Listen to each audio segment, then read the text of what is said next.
You know that feeling. When something really important, it's gone. Like maybe a vintage scarf you loved or, I don't know, a locket. You look everywhere, can't find it. You just know it has to be somewhere. Well, today in our sources for this deep dive, we're looking at a town where much bigger things go missing. Things like trust, futures, even people. Today we're taking a deep dive into a whole collection of sources that try to piece together this really perplexing mystery. It all happens in Rosewood, Pennsylvania. Seems idyllic, right? But it's the story of Allison De Laurentiis, popular 7th grader, total trendsetter, and then she just disappears, vanishes without a trace. Her friends, for years, they actually believed she was dead. But like, as we're going to uncover here, the truth about her vanishing and then what happens 3 years later, it's way more complicated and frankly, deeply unsettling. So our mission today, we're going to sift through all these shifting memories, these desperate searches for truth, the intentional misdirections, the shocking reveals, to try and understand what really happened to Allie and why her story just kept haunting her closest friends. And what's really fascinating, I think, is how these sources, they aren't just one straight story. Not at all. You get multiple perspectives, often conflicting ones from the very people right at the heart of it all. It's like a puzzle, but the pieces keep changing shape. Makes you question everything you think you know, especially about perception and truth itself. Okay, let's unpack this then. Our sources, they throw us right into the aftermath of Ollie's disappearance. It happened right after this, seemingly innocent sleepover. End of 7th grade, Spencer Hastings' barn.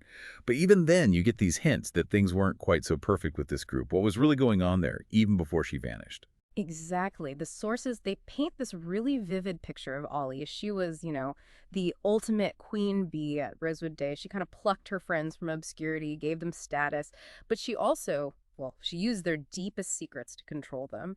Her mom, Jessica De Laurentiis, she's the first one to realize Ollie's actually gone. Gets really distressed when Ollie doesn't show up after breakfast. And the first reaction from the friends Aria, Emily, Hanna, Spencer, it's to cover for her. Oh, she's probably with those older field hockey friends. That kind of thing. Right, but even in that moment, there's this reluctance, isn't there? It wasn't just about protecting Ollie. It felt like they were protecting themselves, too. That's a really key insight, yeah. The sources show the cracks pretty quickly. All the complex, sometimes pretty negative feelings Ollie stirred up in her own circle, like Aria Montgomery. She was holding on to this deep bitterness because Ollie had hinted about some awful secret involving Aria's dad. Emily Fields, she was secretly hurt. Even kind of wished Ollie would get into trouble. She wanted Ollie all to herself, basically. Had these fantasies about running off to Paris together. Wow.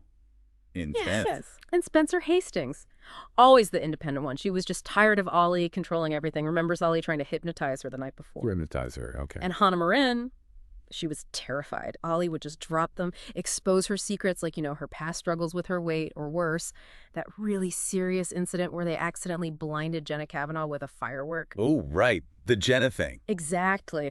Ollie made them swear to keep it secret, and Hanna was terrified Ollie would spill it if she dropped them as friends.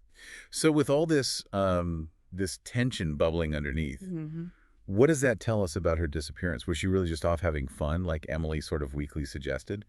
Or was something else going on? It really makes you question the whole appearance versus reality thing, doesn't it?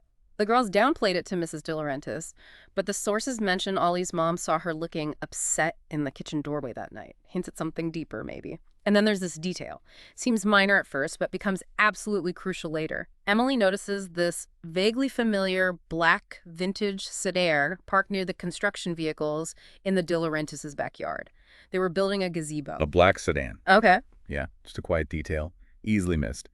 But it sets the stage for a much bigger, much more shocking reveal later on. Okay, so let's fast forward. 3 years. The girls are older, junior year, I think. But the Ollie mystery, still hanging heavy over Rosewood.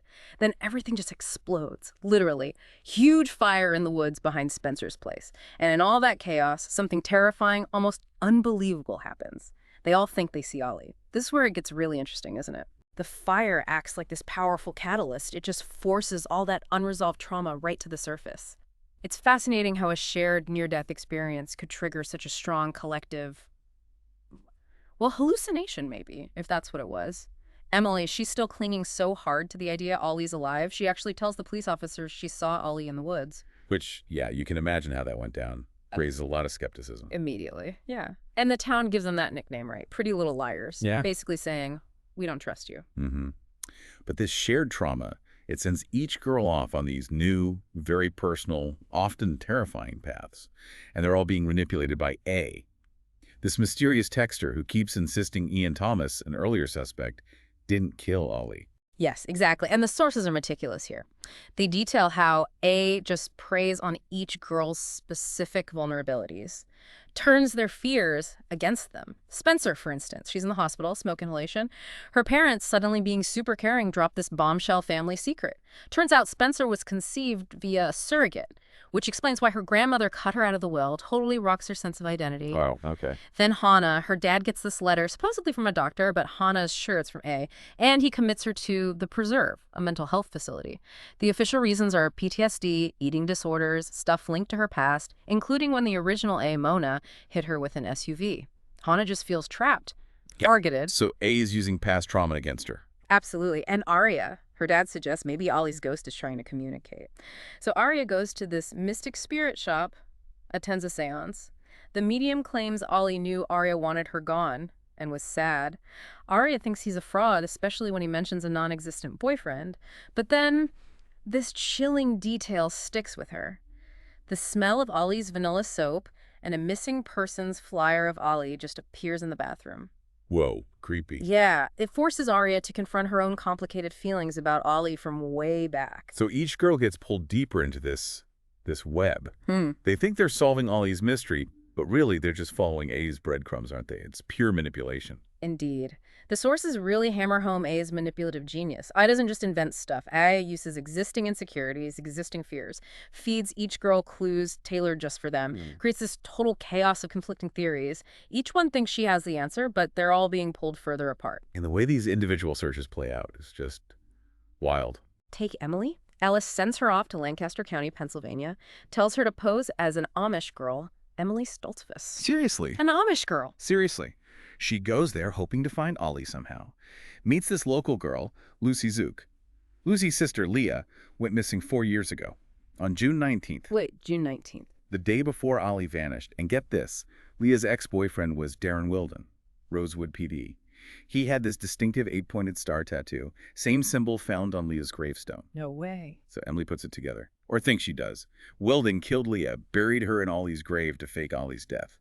It's horrifying, but for Emily, it feels like the truth. Okay, that's one theory. What about Hanna at the Preserve? Hanna befriends her roommate, Iris, confides in her. But then Hanna finds this drawing of Ollie hidden away in Iris's secret spot, right next to it. A People magazine article linking the Pretty Little Liars to Ollie's murder. Then Hanna has this dream where Ollie warns her, she wants to hurt you just like she already hurt me. Hanna realizes Ollie meant Iris, not some other patient, so she confronts Iris. Accuses her of being A, of knowing too much. How does that go? Not well. Iris just dismisses her, says Hanna's messed up. Big fight. And Spencer? What does she find? Spencer's journey hits really close to home. Kyra points her to her dad's computer hard drive. Files, starting with J. She finds these emails. From her dad, Peter Hastings, to Ollie's mom, Jessica De Laurentiis, written the night Ollie disappeared. Signed XX Peter, talking about wanting to be alone with you again. Okay. And she finds a huge wire transfer from her dad's account to the Allison De Laurentiis Recovery Fund, which Jessica collected. Plus, she already knew her dad, and Ollie's dad went to Yale Law together. She draws this devastating conclusion. Her dad had an affair with Ollie's mom. Ollie is her half-sister. Wow. So she thinks. Initially, she suspects her own mother killed Ollie out of jealousy, especially when she remembers her mom being kind of missing the night Ollie vanished. A vague memory, but still. Okay, so all 4 girls are absolutely convinced they've cracked it. But their answers are completely different, contradictory even. What happens when these personal investigations just slam into reality back in Rosewood? Well, the sources show this dramatic, very deliberate escalation by A. A has successfully turned the girls against each other, against the police. Now A orchestrates their arrests. For Ollie's murder, it's this cruel twist, that the very truth each girl clung to becomes the evidence used against her. How does that break down for each of them? Aria gets arrested right at Ollie's grave. She still has Ian's class ring, thinking Ollie killed herself. The cop says Jason De Laurentiis, Ollie's brother, tipped them off. She's accused of hiding evidence. Emily goes to the police station evidence room, following A's instructions, trying to get the DNA report to prove Wilden killed Leah Zook. Bad idea. Terrible idea. Cop catches her. She tries to expose Weldon, but nope. Arrested for trespassing, tampering with evidence. Hanna, after that huge fight with Iris at the preserve, where she's yelling that Iris is the killer, the chief of police shows up, arrests her for a conspiracy. Her pleas about Iris mean nothing, and Spencer confronts her parents in a restaurant, accuses her mom of murder, outs her dad's affair with Jessica De Laurentiis right there. Oh, that must have been intense. Total shock from her mom, speechless dad, baffled Sister Melissa. Then Spencer's arrested too for communicating with a criminal on the lam, Ian Thomas. Turns out A used her IM chats with Ian as proof. Unbelievable. So they all end up in a holding cell together, each one thinking they know the truth, but all different truths. Yeah. What happens then? That holding cell, that's the ultimate aha moment. Finally, they're forced together, and their theories just tumble out. Aria's Ali killed Ali. Hanna's Iris killed Ali. Spencer's my mom killed Ali. They're all laid bare. And they finally see it. They've all been played. Systematically manipulated by A. A planted evidence, made false accusations, led them right into these traps, created this whole conspiracy narrative around them. It's like built this maze just for them. Exactly. And it shows how easily people, especially under stress, with only bits of information, can build these really complex stories that feel true but are totally wrong, turning friends into suspects. Reality just becomes this hall of mirrors. Okay, so just when it seems like it's game over, they're behind bars. The sources say that circumstances change suddenly. What happens? What flips the script? Their release from custody is abrupt. It signals a huge shift. Officer Wilden, the same guy who dismissed all their talk about A before, he now confirms he, meaning A, has been caught. He actually apologizes for not believing them earlier. Wow. So A is caught. Seems like it. And that paves the way for the real killer to be revealed. And the truth, it's way more chilling than any of their elaborate theories, precisely because it was so unexpected, so random. So who was it? After all that, who killed Ali? The sources confirm the arrest of a guy named Billy Ford, Billy Short. Who's that? a construction worker. Emily actually remembers him from way back working on that gazebo project at Ali's house years ago. Had a scruffy blonde ponytail, a gold front tooth. Distinctive looking. The investigators found pictures of Ali and the other liars too on his laptop. They suspect he was stalking Ali, which suddenly explains that comment Ali made once. Thank God the workers aren't here. They keep harassing me. So that detail Emily noticed, the worker, the gazebo, it was right there all along. Right there, overlooked amidst all the drama and misdirection. And it wasn't just Ali, was it? There was another victim, tragically connecting things. Tragically, yes. The sources reveal Billy Ford also murdered Jenna Kavanaugh. Jenna, the girl they blinded. That same Jenna. Her body was found in a trench in her backyard where plumbers were working. This discovery connects the two cases. Ford was a serial killer operating right there in supposedly safe Rosewood. Spencer even remembers seeing that same worker, Ford, on her street just days before Jenna's body was discovered. The danger was right there, unnoticed. Oh, the truth. After all the family secrets, the affairs, A's manipulations, these huge personal conspiracies they built, it was just this random, terrifying violence tied to the very place Ali was found. Yeah, and if you sort of pull back, look at the bigger picture, it really highlights how external factors, things that seem insignificant, can have these devastating ripple effects. And it shows how our own perception, when it's overwhelmed by emotion and we only have pieces of the puzzle, can construct these incredibly elaborate but totally false stories, diverts us from the real threat. That comforting idea, bad things didn't happen in places like Rosewood. The sources show just how dangerous and naive that thought really was. Wow. We have really gone on a wild ride today, haven't we? Peeling back all those layers of deception and finally discovery in Rosewood. What really stands out to you about how easily ordinary lives can get tangled up in stuff this extraordinary, this dark? For me, it's the sheer power of manipulation, especially someone like A pulling the strings. Used bits of truth, used their deepest insecurities, expertly turned friend against friend, turned them against the police, created total chaos. And it worked, It diverted everyone's attention from the real, much more mundane but far more dangerous threat lurking right there. Yeah, and the sources make it so clear. The danger of relying on partial information, whether it's from an anonymous texter or a manipulative friend like Ali was sometimes, or even just our own fears and biases, they can totally warp how we see things. It definitely raises a big question, doesn't it? The whole Rosewood story, it peels back this veneer of perfection, reveals hidden affairs, really complex family stuff, and then this brutal, random violence. So what does this deep dive really suggest about the nature of secrets? And maybe think about this.